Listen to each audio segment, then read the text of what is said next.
covering Southeast Georgia and the Lowcountry. This is WJCL 22 Morning News. See us now.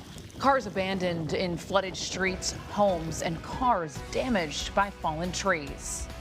First I heard a sound, like it breaking off, and then it just went down so fast. We're seeing the extreme damage left in the wake of Debbie's arrival, with more rain expected to roll on in. We want to thank you so much for starting your day with us right here on WJCL 22. Good morning. I'm Emma Hamilton. And I'm Frank Solkowski coming to you live from Savannah's South Side. We are on White Bluff, right in the middle of White Bluff, where we've seen some of the most intense flooding here in Savannah throughout the morning. Much more on that here in just a second. Let's go ahead, check in with meteorologist Jonathan Myers to see how that forecast looks as we move into our Tuesday. John?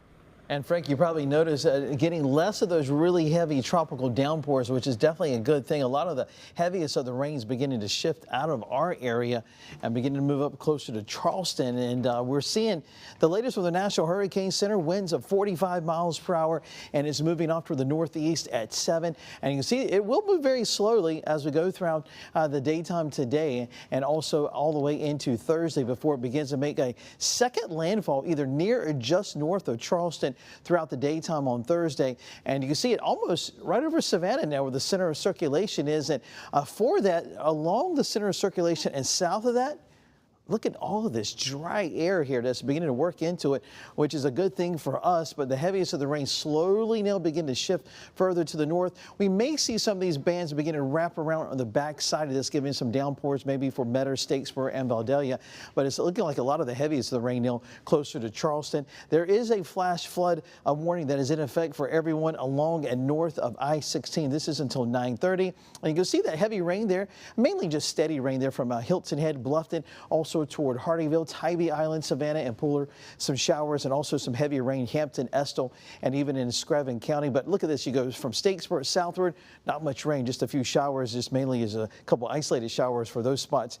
And you can see this here where the heaviest of the rain is, and there's the center of circulation. And like I said, a lot of dry air is working on the west side and south side of this. As it moves off the coast, we may see some of these bands wrap in to some of our western counties as we go into the daytime. So do continue to expect those tropical downpours and also some gusty winds throughout the day. I'll detail the impacts that we're going to see from Debbie as we go throughout the daytime, and also looking ahead to when we'll see some drier weather in less than 10 minutes. John, thanks so much. President Joe Biden has approved an emergency declaration in both Georgia and South Carolina. This paves the way for federal assistance to help people across the state, including disaster relief from the Federal Emergency Management Agency and ramp up response from local first responders. We're coming to you live from Savannah's South Side. We are smack dab in the middle of White Bluff. And you guys know White Bluff, those low-lying areas.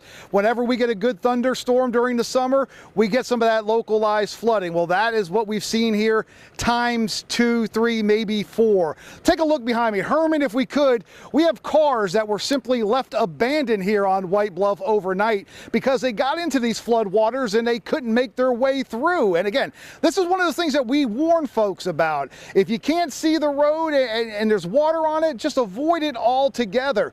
What we can tell you right now, that White Bluff is closed, going from Duren down towards Abercorn. As far as Abercorn towards Duren, we do have some water on the roadway here. We have seen cars maneuver and make their way down this way, and they've been able to make it okay. We've actually started seeing the water recede a little bit here over the past 30 minutes. Now, when we first got out here this morning around 4 o'clock, a lot more water. As you can see, it is fast moving. It's coming over, and we had some cars in the parking lot, especially back over my shoulder, that were left abandoned as well because they got to those high flood waters as well. And also along several of the side streets that we have connecting Abercorn with White Bluff, cars were left overnight as well because those flood waters about 3 o'clock, 2 o'clock, 3 o'clock this morning, they were the highest that we've seen throughout the morning. And what Debbie Debbie has dumped down here in Savannah. Right now, though, we are seeing some cars still